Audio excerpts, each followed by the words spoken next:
Hello and welcome inside the Part for May for podcast number 916, the Abu Dhabi Grand Prix review. This is Todd. No, Todd, not now! AKA Negative Camper. You know what we do on race weekends. We watch one, then we talk about it. Then we watch one, then we talk about it. Come on, Todd. That's exactly what we do on race weekends. And this weekend's the final race of the season, race number 24. So I have to bring in my co-host. You know him. Rick from out of the wasteland. He's bad, he's beautiful, he's crazy. It's... Hello, everybody. This is Paul Charles, the International. It's the International. Yes.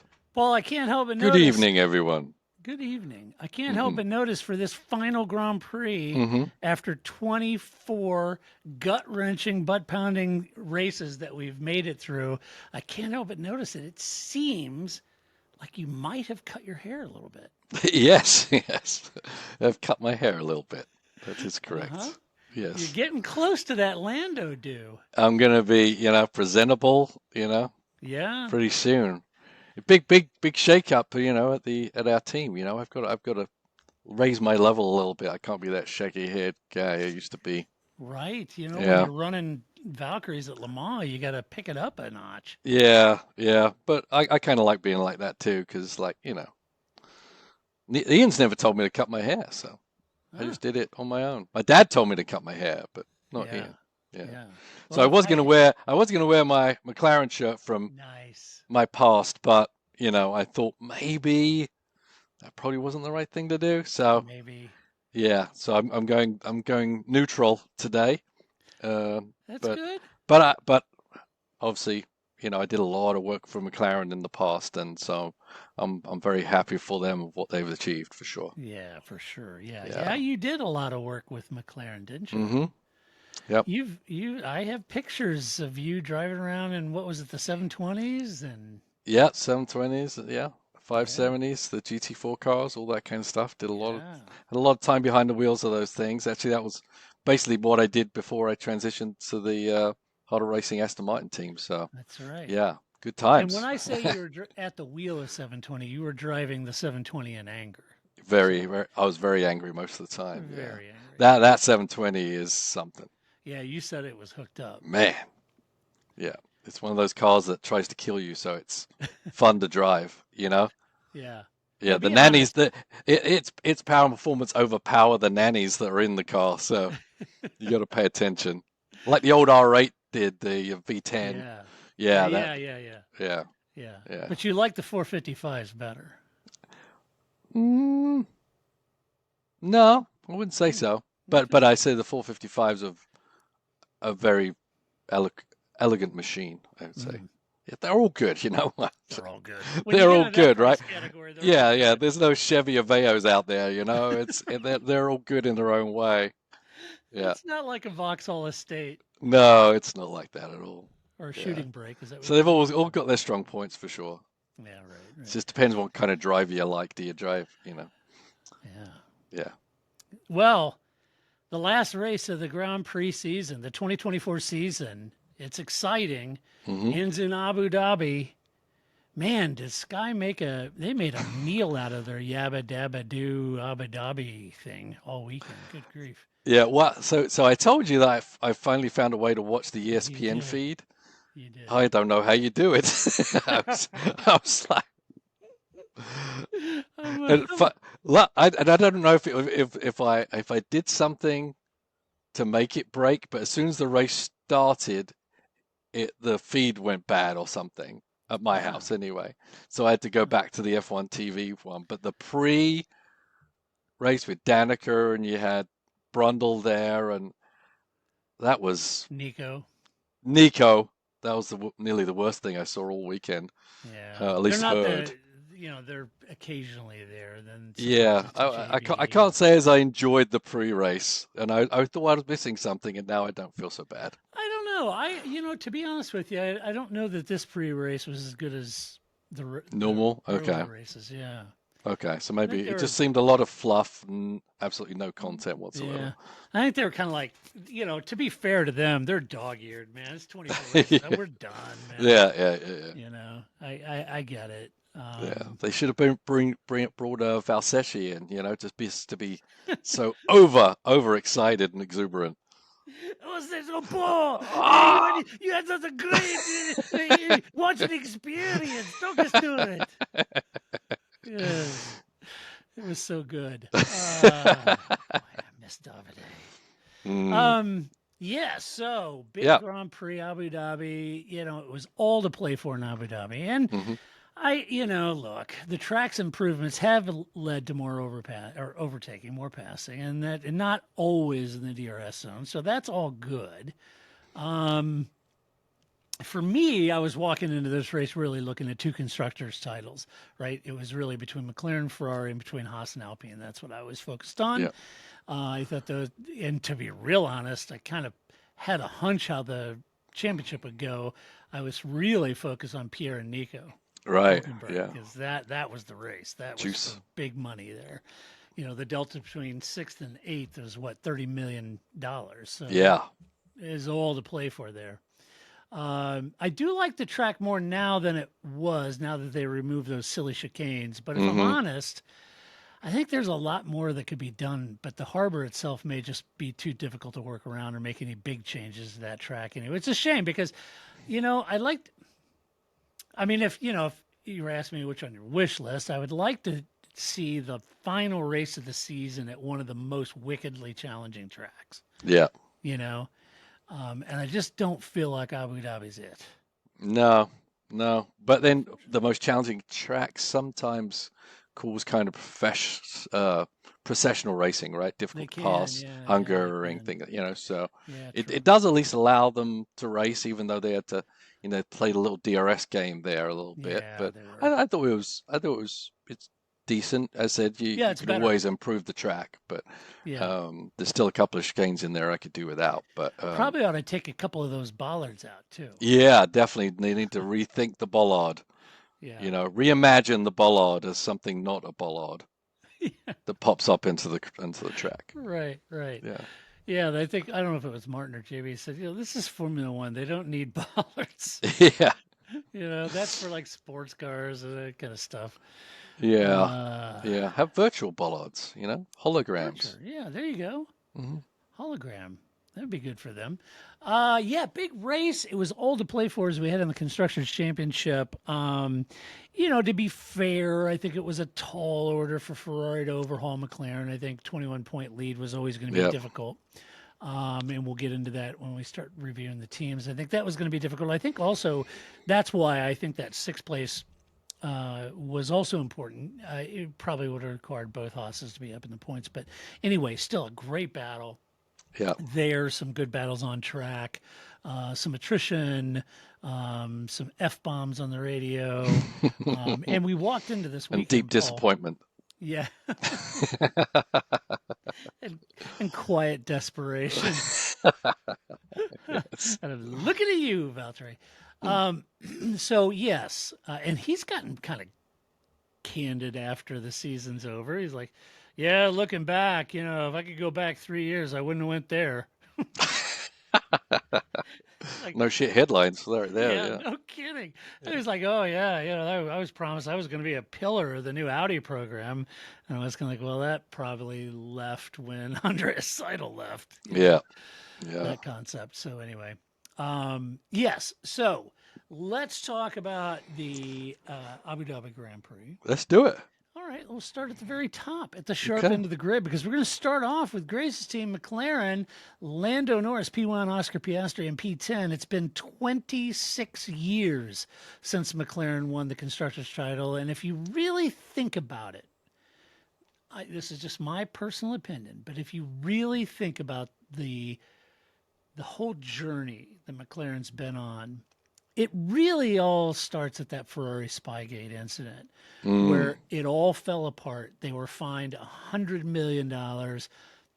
That led to sort of no confidence, boardroom political battles between Ron Dennis and the investors from the Middle East and trying to oust him. And then he moved to the road car and then back. And Martin Whitmarsh was like a ping pong ball in there, with his own agenda. And and then they got fired, and they had the poachings, and everybody was running scared, and they lost a lot of their brain trust, and you know just that really, it's taken them from that point to come all the way back to where they are. They had all the rotating drivers. It's like a rotating door of drivers that were in and out. And then finally, they bring in Zach Brown, and he and the all the minimum Woking, the effort they've all put in, have secured the 2024 Constructor Championship in Abu Dhabi, and a fantastic, fantastic job by this team. If you consider not just where they were 18 months ago, but for the last 26 years, what they've had to climb through. Yeah, I mean, there's quite a legacy they've had, right? That they tried to live up to, and it made them a bit of a laughing stock sometimes because they were laughable. I mean, they couldn't get out of their own way. They were struggling. And Zach's been on board, and he's had his up and downs too. It hasn't all been just a straight trajectory up. It wasn't that long ago they're at the back of the grid in the beginning of the season. So the Honda. Yeah, so you turn that around, and obviously key appointments at the team for design, running the team, execution, but it also shows you the driver pairings, how powerful that is. And Red Bull know how powerful it can be against them, not having that. And I know a lot of people didn't like what Zach did trying to get Piastri on his team. You could go back, he said, she said there, but the thing is, Zach secured Piastri for the betterment of the team, and that those two drivers together, built the championship with the backup, obviously, of a fast car. You got to have a good car, but they did manage to work together enough that they secured the points and got all the points when they were available to them. Yeah, that's exactly right. If you wondered what did Red Bull need to do, they needed to do that, and Sergio just didn't deliver. Yeah. I mean, they needed to do it a long time ago, and they just were too shy or whatever. Very Red Bull like to hold on to somebody, but as you've mentioned before, there may be some underlying commercial reasons why that wasn't as easy as we think it could be. I have to think that was part of it. Lando led from pole position, Paul, managed his tires really well, managed the race, did exactly what he needed to do to bring home the title. And that's good, because the jump scare in this race was Oscar getting punted by Max on the first lap. Yeah. And then he himself ran into the back of Colapinto, got a 10-second penalty. Oscar, that left a lot on the shoulders of Lando, who was getting hunted down by a brace of Ferrari, right? And that was, I mean, all for the error of one little small reliability piece. It could have flipped the other way. I mean, that's what I was thinking before the race. Everyone was going, "Oh, it's a foregone conclusion." I'm like, now wait a minute. If everyone wants to remember Toyota at Le Mans on the last lap, you got to get to the finish, and that's not a guarantee, no matter, even in this world of Formula One where reliability is so much better than it used to be. Anything could have gone wrong. And as I said, it could have flipped on its lid, but the reliability of the car, Lando had the race under control for sure. But you just don't know what external influences can hinder your progress and your success. Yeah, team executed a 2-second stop when he did stop, which is perfect, because he came out. He was only, a second and a half ahead of Carlos when he came out. So, then he put a distance between them and just did an amazing job, a fantastic job by Lando. He knew what he had to do, had a tremendous amount of pressure on his shoulders, handled that with poise, and brought home the win and the Constructors' Championship. It's a great win, most deserving team. So hats off to all the men and women of Woking. What a terrific season this has been for them. Oscar, unfortunately, Paul, tough race for him, got punted by Max at the beginning. After the race, he said Max immediately came over to apologize, held his hand up, said, look, it was bummer. And he goes, I looked in the mirror as I was going in the corner. I thought I was safe, but, then he was there, and And Max had said, he saw that opening, dove down because he was focused on the two leaders. And once he realized Oscar was right there, and he tried to back out of it and couldn't, and led to that. And then Oscar said, yeah, so Max got the penalty, but he goes, then I went and did it to myself, with Colapinto. So he said, it's whatever. Yeah. He wasn't too torn up about it. Yeah, it's well, not torn up about it. They won the championship, right? So and he wasn't going to beat Yes. Lando to it. So he didn't have it all worked out. Worked out in the end. I mean, there was nothing Piastri did wrong in that No. situation, but Max obviously, he just didn't arrest his speed enough to be able to take a tighter radius Right. on the exit, which is what was necessary to avoid contact and, penalty deserved, obviously. Yeah. And, pretty careless by Max at that point, It but maybe was. he didn't care less. I don't know, you know? Yeah. What's he got to lose? Yeah, Go yeah, for it. yeah. All right. He's like, Max is such a bully. I'm sure George is in back going, what? Let's talk about Ferrari, my team. Let's see. Charles Leclerc P3, Carlos Sainz P2. Carlos avoided the Piastri Verstappen incident, jumping up into P2. Ran a good race, but just didn't have the pace for the McLaren, saying that the Papaya team was a tenth and a half quicker than them all weekend. And that was the stark reality. Still, a good result for Carlos to finish his career with Ferrari. In my mind, I mean, finishing P2, he can hold his head up because, to be honest, he found out a long time ago he was being dropped. And to Right. still care and fight as hard as he did all season long in an Abu Dhabi to bring home P2 is not only a testament to his racecraft, and he's a good driver, but just who he is as a person. He could Yeah. have phoned it in a long time ago. Yeah, but I mean, you're not built to phone it in unless, you don't care that much about, the sport so much. So, I mean, and Carlos is obviously very passionate and he's got a lot of talent, and it's a difficult situation that he's losing the place to Hamilton, because I'm sure Ferrari are wondering if they're still doing the right thing, because Sainz, does a great job out there, and they've worked together fantastically well, I think, developing the car and getting it going. So yeah, absolutely great for both Ferraris to be on the podium there. It was they gave it all they could, and Yeah. you can't say they didn't. So Yeah, they did. yeah, They really tried hard.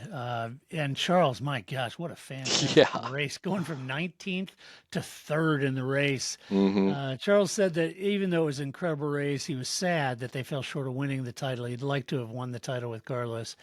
yeah, But you have to hand it to both of them. They were making a serious run at Lando, doing everything they could. I mean, Lando was just too quick, but my gosh, coming all the way back to bring it home, Ferrari 1-2 and P2, P3, all they needed was a little bit of mechanical issue or a bobble from Lando, something yeah, to get them both around.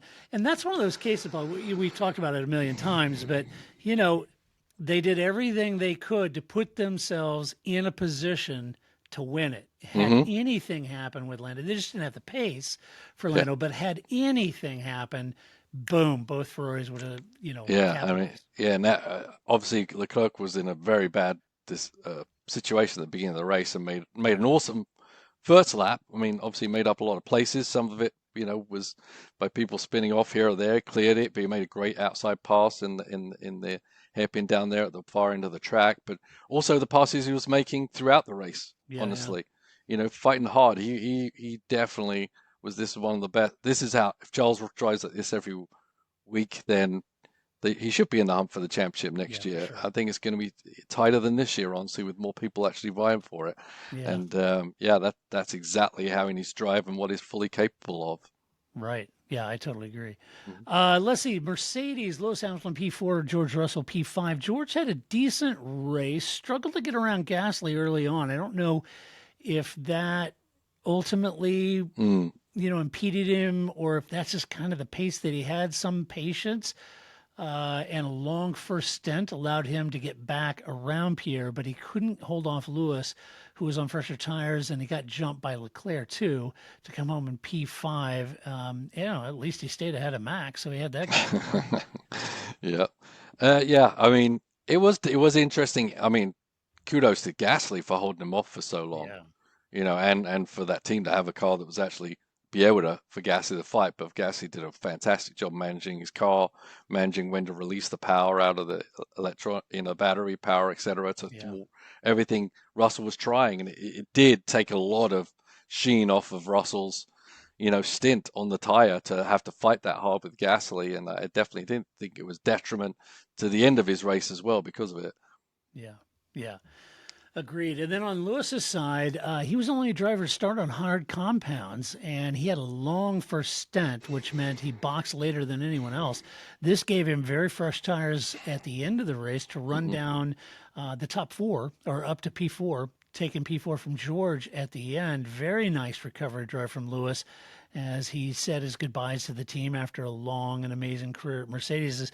And I'm all for that. I think it was great saying all the goodbyes and the pictures and the congratulations. This is a storied relationship, but I got to be honest with you, the way the media was covering it was like he was retiring from it. Like, no, he's going to be wearing red next year. He's going to be on the grid. It's not like this is goodbye. I mean, yes, he's leaving Mercedes, and we should think back and reflect and celebrate that era together for sure. But we shouldn't act like he's like retiring and we're putting him out to pasture. No, for sure. But it was like everyone's trying to do the Barbara Walters, try and get Lewis to cry interview questions, And kudos to Lewis, actually. I mean, I've kind of criticized him for not being a bit real, maybe a bit fake sometimes, maybe a bit manipulating, but he was definitely the man he really is behind the helmet, and the way he answered the questions I thought was great, but it must have got pretty tiring at the end with him. So how's that make you feel, Lewis?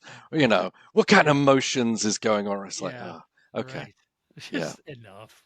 Yeah. That time your dad got angry at you. How did it feel? Well, does it make you? Yeah. Tell me about your mother. Okay. Yes. He handled it real well, though. He did. He was very real, and it was good to see, I think. Oh, he didn't take the bait very much, and even when they were asking him silly questions about it, he took the high road, handled it very professional, I thought. Yeah. Great job on him. So next, and a great race to end. I mean, I know he didn't win, but I mean, it was a fantastic drive. The strategy, that they didn't have anything to lose by running that strategy, but it really did work out, and he executed it as well. So it was great. Recovery drive for sure. Let's see, Red Bull, Sergio Perez, a DNF. That'll come as some surprise. And Max Verstappen down to P6. Verstappen, sorry. I get everybody mad when I say stopping, not stapping, sorry. Max tried to go for a gap. And, well, you have to, right? I know. So he was trying to go for the gap. And if you no longer go for a gap that exists, you're no longer a racing driver. I'm surprised you say that, Stuart.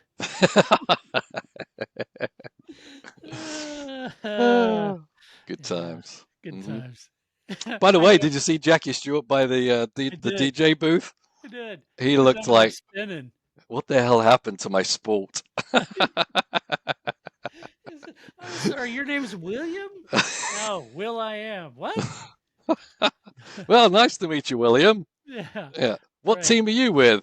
Right. Yeah. Right.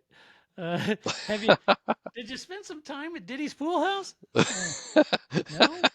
Ouch. I think maybe I'm surprised they haven't got Christian Horner pegged as hanging out in the pool. Oh man, don't even go there. Oh my god. But yeah.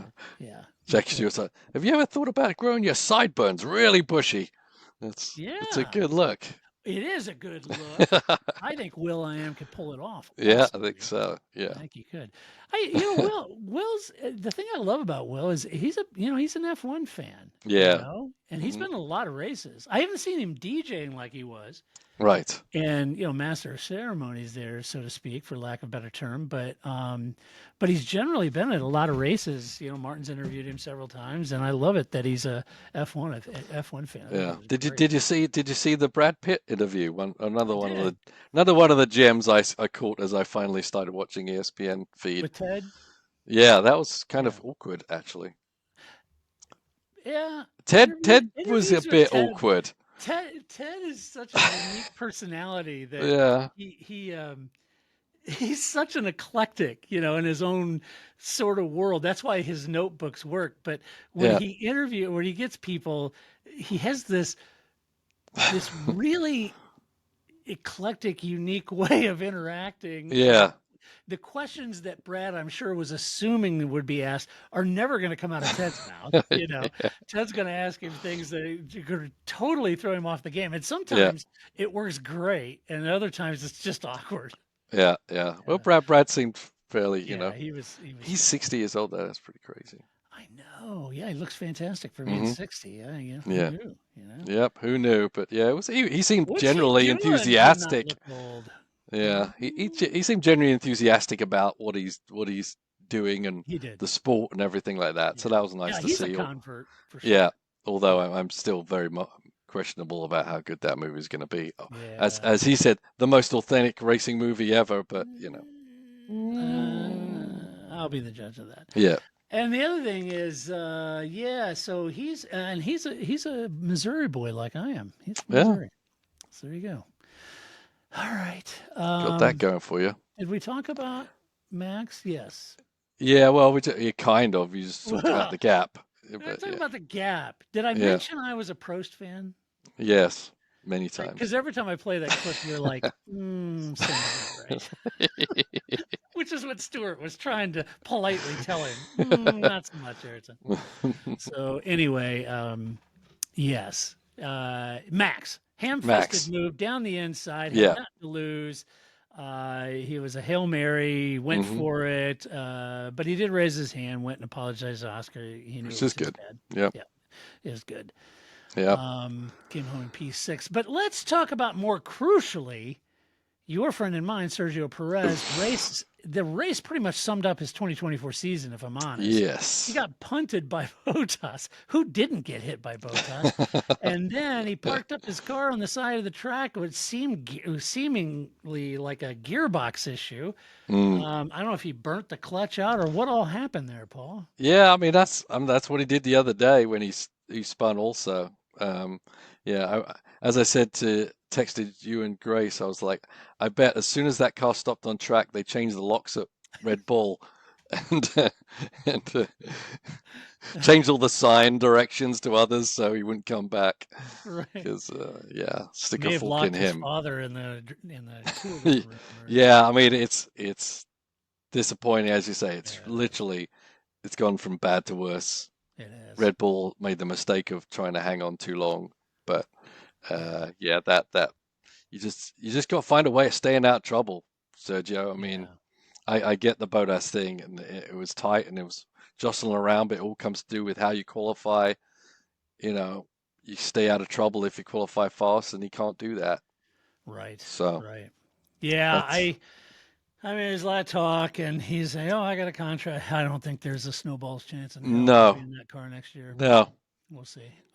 Yeah.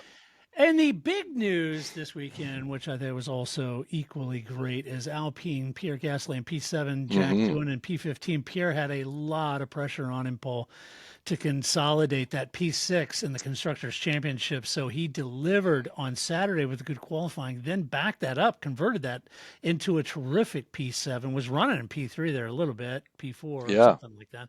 Yep. Then finished down in P7, a terrific run just ahead of Nico Hülkenberg, kept the Hulk behind him the whole race. Which if you're doing the math, if you go back, his podium in Brazil, which launched him into P6, was a $50 million payday for that team. Whew.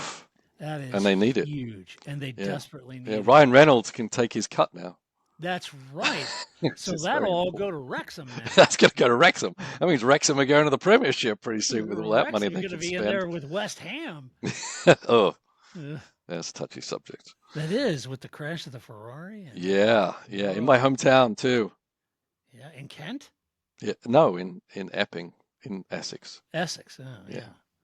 Always wanted to live in Kent, but it's a closed shop. You can't get in there. It's like the Iron Curtain of Kent. They just don't let you in if you weren't originally there. So right, you got to be invited. Yeah. You were down there hanging out with all the girls in Essex. That's right. Yeah, I know. I know you are. Yeah, great run for Pierre. I don't want to overplay this, but I am excited about what Ollie's been able to do, Yeah, and now with Flavio coming in, and you think they had all that with the other team boss, and then yeah, lots of Alan turmoil, Pernet, massive and amounts of turmoil. Yeah. massive turmoil over there. Hmm. And then they got the other guy in, they got rid of him, and people leave. It just, I felt really bad for that team and what they're going through. And you wonder, gosh, can they ever turn around? Well, they really kind of have. This team, the car's more Yeah. competitive now. Pierre has carried that team on his shoulders, done a fantastic job delivering points.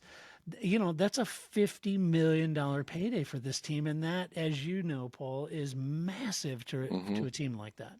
Yeah, yeah. I mean, it was a great job by Gasly. He had the weight of the team on his shoulders for sure, but he's done an incredible job. I really think, throughout the season, and Ocon, kept him honest for sure. But yeah, it just shows you obviously the turnaround, and it was a clearing house nearly from Yeah, Alpine. It was like, what are they doing? But just like Haas, a couple of key position changes can really change how a team approaches things, and enabled the Alpine team to turn around a car which was the slowest car on the grid at the beginning of the season to right. fighting, and he was in third place at some point when he was fighting off Russell. So yeah, great job. Now, as I said, the weight was on his shoulders because he wasn't going to get a lot of backup from Doohan, and obviously they didn't. They felt Ocon was going to be more of a negative, Yep. even though he's obviously got experience in the car and could, back up Gasly and finish position. But then he's going to the team they were trying to beat, and obviously the relationship turned very, very sour there at the end, and thought that negative draw was too much for them to want to even deal with in this last race, and so they brought Doohan in, who, you know, Right. I don't, he's more of a Palmer than he is a Verstappen. I think Doohan. I don't think he's gonna, be the next wonder kid. He did okay, but I'm not expecting massive things from him next year. So I think this pressure or the team leader position for Gasly is very much going to be his next year as well. Yeah, I think so too. I think it's a big, very much like I said about the men and women and Woking. All the men and women at Alpine have done a fantastic job, and Hmm. and certainly for those that have hung in there through all the tumult, I think it's been good to see this for them. So very Yep. happy for them. Haas F1, Nico Hulkenberg P8, Kevin Magnussen P16. As happy as I am for Alpine, I'm sad for Haas because they missed Hmm. out on P6, and both cars were running in the points early on, but the two stopper for Kevin dropped him down the order, and then he got punted by Bottas, who Yeah. didn't, Yeah. and that didn't help matters. So Kevin did manage the fastest lap as a fond farewell to Hmm. F1. And if I'm honest, I'm going to hate to see Kevin go, but finishing down P16, not in the points, wasn't a huge help other than nabbing that fast lap. And Right. I hope he could have done better, and I think he would have if Bottas hadn't punted him. Yeah. Yeah. I mean, that fast lap thing, they're doing away with it next year, right? Hmm. Yeah. So I think that's kind of fun. I mean, for them, it was probably a strategy and a good send off for Kevin to get the Yeah, fastest lap, but also it stops the Alpine team for yeah, trying to do something like that themselves. So, right. but yeah, it is a little sad for Haas because they've been down in the doldrums for so long until they got rid of Gunther, and have progressively, got better and better, and had a car that could fight week in, week out, not just a one-trick pony kind of vehicle. So, and the drivers, Magnussen and Hulkenberg, were the right guys to do it, really. Yeah, they were. I know it's all changed there next year, which is going to be a bit of a struggle for them, I think, because I think they're Yeah, really going to miss how these guys work together, how they fight from lap one to the end of the race, and this a lot of experience that they bring to the team also. Once the structure yeah. was changed to enhance and use them as good they can. So I think it was a great partnership throughout the years with these two. But Haas, hopefully they can keep the car competitive because the driver lineup change is going to be something. It'd be difficult with Ocon and Ollie Behrman. I think it's always difficult with Ocon. Yeah. So, yeah, Right. So that's going to be a little tough. it is. Yeah. Let's see. Aston Martin, Lance Stroll, P14, Fernando Alonso, P9. Fernando had a good start running in 6th early on, but didn't have the pace to keep the quicker cars behind him as they came back through the field. The team used a two-stopper strategy for him to get on fresh tires, allowing him to get back past Yuki and Alex for into the points. So another really good strategy call from Fernando, got him back up into P9, whereas it wasn't looking so good early on, but a decent strategy. Yeah, no, it's good strategy. I mean, they did it the last race too, right? They gave him fresh tires with those mediums at the last race, and it worked out. And Alonso's the guy who will fight. Give him some clean tires, he'll go put it down, and he did it. He's really maximizing that car. Unfortunately, the car isn't great, but they've found a way to give Alonso at least a couple of tools to be able to fight with, and he's done a great job to squeeze out a few extra points. They weren't really under threat, but you've got to always keep pushing no matter what. Yeah, and a guy who isn't delivering more out of that car is Lance. Yeah, he had a time penalty for exceeding track limits too many times. Maybe he was trying to escape. He was trying to find his way. He was trying to find his way out of the track early. I think he was trying to find the gravel trap so he could try to. Yeah. My dad is gonna be so mad. My dad's gonna be so mad. Yeah. Oh my gosh. Not great. Not great. Changes there. I have no words. Yeah. All right, moving on, shall we? Let's get down to Williams. That's always fun. You got Alex Albon on P11, Franco Colapinto DNF. Franco got hit by Piastri, which ended his race, which was unfortunate. I saw all the outrage about Max hitting Piastri, but I didn't see any outrage about Piastri running in the back of Colapinto and ending his race. So, but Oscar said, I was dumb and said it was his fault, and obviously he did. But on the other side of the garage, Alex looked like he might nip some points out, but couldn't hold off Alonso or Piastri, and he came home in P11. Alex said that when the track cooled, Paul, he could not get temps in the tires, and it felt like 25 quali laps from that point on. Wow. Yeah. I mean, it was interesting how the temperature and the change in compounds, you could see a swing from one team to the next, et cetera, et cetera. So, it didn't work out for Williams. A little too quiet on the tire, I guess. Lower downforce kind of settings. Colapinto, I mean, he got the option, he got the opportunity, should we say, and I think he did a pretty good job. But yeah, it's kind of ended on a fairly slow slide down to reality, I think, for him in the races. Yeah. Time is over. Sorry. Thank you, sir. Thank you for playing. Should we talk about RB? Why? Love that radio from you. Stay out. Why? Why are we staying out? He didn't like it. No. He had Liam Lawson, DNF, Yuki Tsunoda up in P12. Liam had a tough race, a wheel not secured promptly, prompting a second stop and a harsh 10-second stop and go penalty, but he ultimately parked the car in the penultimate lap with an issue as he got out. The car seemed to want to go park itself. It's that self-parking mode that they're bringing into Formula One. Brake right down here. You just pull that up right there. Or if it's old, it's down here in your left foot. So that was kind of funny. Yuki, meanwhile, is destroying his teammates. He had a tough start. Boy, did you see that anti-stall kick? Yeah, that was pretty brutal. Brutal start. Yeah. He's like, I don't know what's going on, but it wasn't my fault. Well, not my fault. Not my fault. It's never Yuki's fault. This damn piece of crap car. It's either your fault or your fault. Right. That anti-stall kicked in, and he was having to hit, pulling the clutch and try to get it going and try to get to bite. It was tough. Once he did get going, though, the team kept him out for a long stint, and they said to him, "Out." And that's what he said. He was not like that. Happy. No, he was not. Apart from that, though, if Yuki was trying to make a strong case that he should be in Sergio's seat. At least to be honest, he's been out qualifying Liam and has better race results. So there you go. But my hunch is that Yuki taking Sergio's seat has a lot more to do about a lot of other factors other than whether he's quicker than his teammate or not.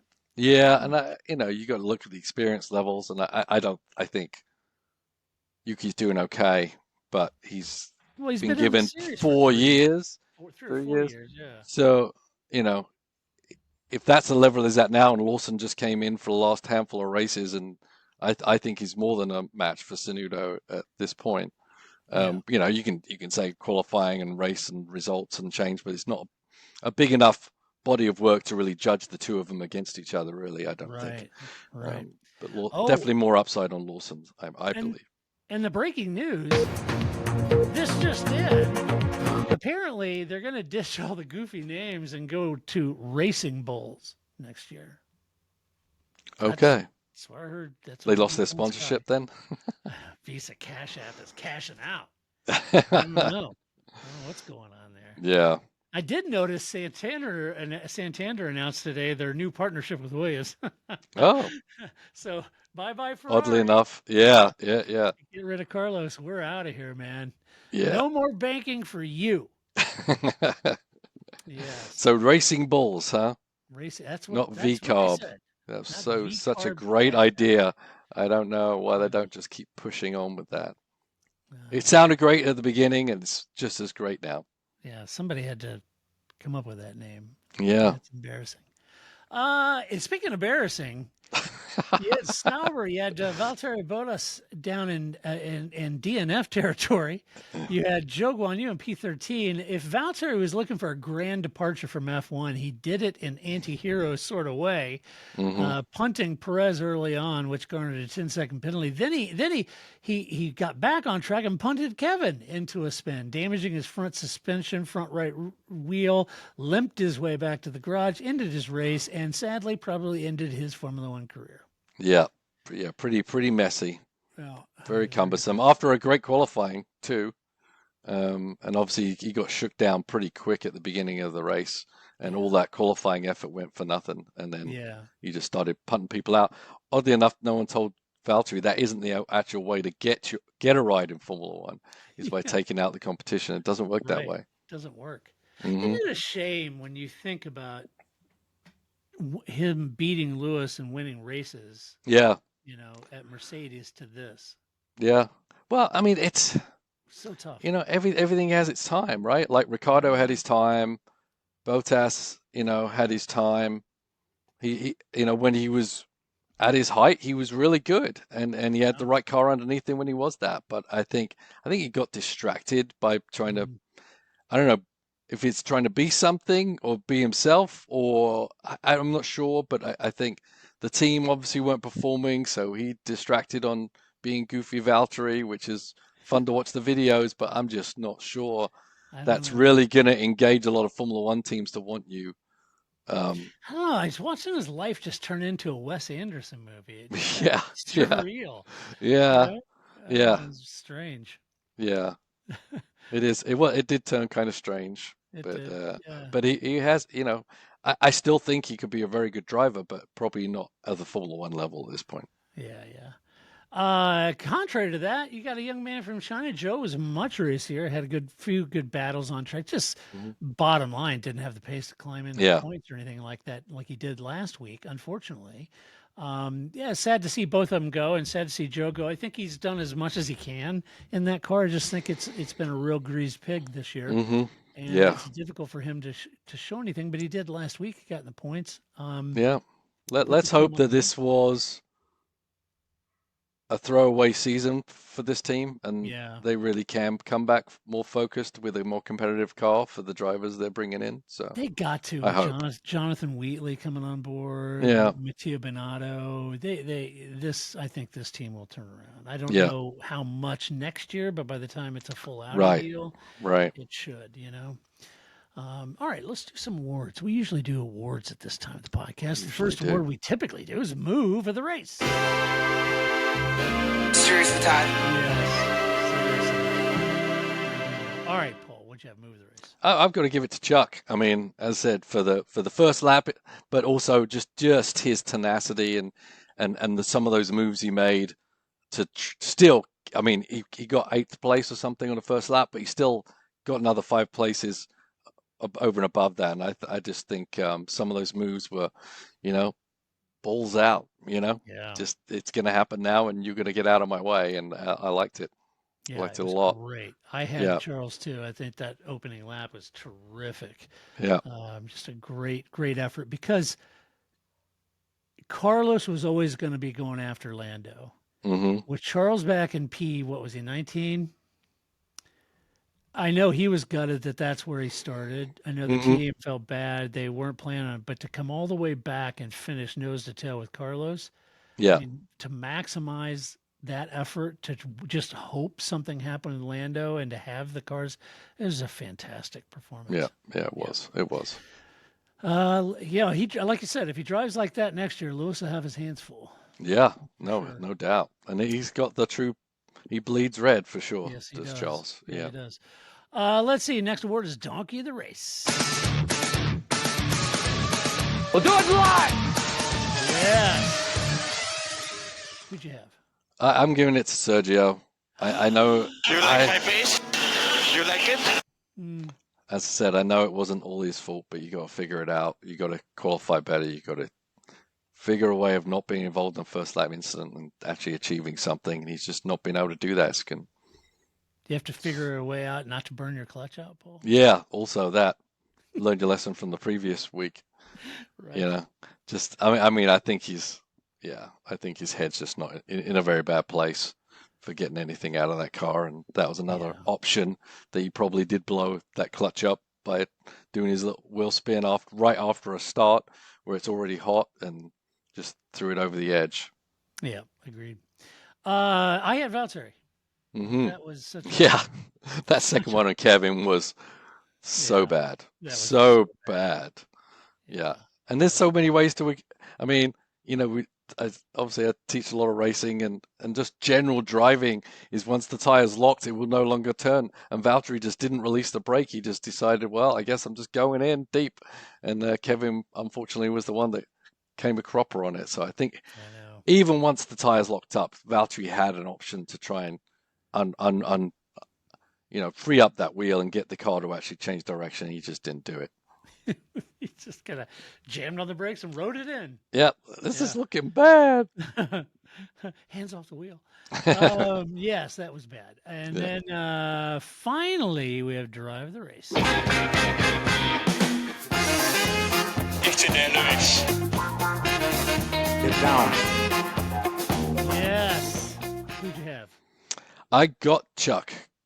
I thought Lewis did an amazing job too. But I think Charles was he threw everything in the kitchen sink at this race. And he was awesome out there. Fun to watch. Yeah, he was. I had Charles, but I could easily give it to Pierre or Lando. I think all three of them had a fantastic race. Lando, tremendous amount of pressure on his shoulders. Perfect drive, managed the whole race. Just incredible. Yeah. Pierre, ditto. A tremendous amount of weight on his shoulders because no one was expecting anything out of Jack. For his first race. Unfortunately, Lando was put in that position, but they would have felt that Oscar would have been in the points too. Mm-hmm. But either way, both those guys carried the whole team on their shoulders and delivered just a superlative performance. But Charles, I agree. It's fantastic. All right. Shall we do a mailbag? You've got mail. All right. Chuck says this, Paul. This is about Chuck. last week. Okay. Chuck is asking you this. Why did Valtteri move over on the straight when he hit the mirror? I would assume his race engineer would have told him about the mirror. I don't think he was passing anyone. Was he making way for a car to pass him? Yeah, I think he was getting lapped, right? I think he was trying to get out of the way and probably forgotten about the mirror. I mean, I think it was like 3 laps into the mirror that he ran into it, that the mirror was sitting there. So probably got warnings, about the mirror, but maybe, communication from the team isn't going to say, mirror's still there. It could slip through the cracks and Valtteri didn't see it. There was a rise in in that part of the track also probably made it hard to see. Yeah. Yeah. I think he wanted to punt it like he did Kevin Magnussen. Yeah. This Hey, is his Valtteri, chance. there's a mirror on the front. We don't want a safety car. Could you just run over that damn thing and knock it off the track? That was their way of getting the debris off the track. Yeah. So, there you go. No, I just. Valtteri's the boy for the Yes. job. Yes. Get that kid who shows his butt on the calendar. He'll do it. That's right. Yeah, exactly. All right. Well, we made it, Paul. 24 races. I'm exhausted. Yeah, me too. I'm out of breath. Yeah, it's like half a day of my life if I wanted to replay just the 30-second replays. I know. It's exhausting. 24 races later, we made it to the end of the season. And what a season it was. What I could try to do is maybe you and Grace and I could gear up in the off season to do a little season review. That might be kind of fun. That seems appropriate. Just to get Grace's input on her team McLaren winning. Always entertaining. I know she's entertaining. I know she's a bit gutted that I beat her in the Final Fantasy standings. I sunk like a stone. Yeah. You didn't help much, but the Parc Fermé top 3 in the world in fantasy as a league. So well done, everybody. We were on the podium. Yeah, absolutely. Top 3. Yeah. If it wasn't for that Jenny Gao, we would have been second. I know, Jenny. Always an overachiever. That Jenny. Yeah, she is. Anyway, all right. Well, that does it for this podcast, but we will be back. I'll try to get Grace, and we'll get all of her glowing praise about McLaren next week and the championship. So we will be back next week to do it all over again. Paul, thank you so much for all the race reviews this year. Yeah, I think I made them. Did I make them all? I think maybe you did. Because I think originally I didn't think I could, but we somehow figured a way. My dog's going to be the soundtrack for this podcast. Sorry about that. Yeah, you made it. You didn't think you would, but I think maybe you cared just enough about us to squeeze us in. Maybe. Maybe. Yes. So we are much the wiser and much the richer for it. I might add. So anyway, all right. I will scare up Grace. We'll come back next week, do it all over again. Then maybe we'll try to rope Paul into some fun podcasts in the off season. Because Paul, he doesn't mind reviewing races. He likes it, and he doesn't like talking politics in the paddock. No. But he does like a good fun podcast. We've talked about the wine and cheese episode. We've talked about other podcasts. So we'll have to think of some fun stuff to do in the off season to Paul. We want to lure Paul back into the podcasting realm. So we'll work on that. Until that time next week, this is Todd, a.k.a. Negative Camper, saying so long. That's it, man. Game over, man. It's game over.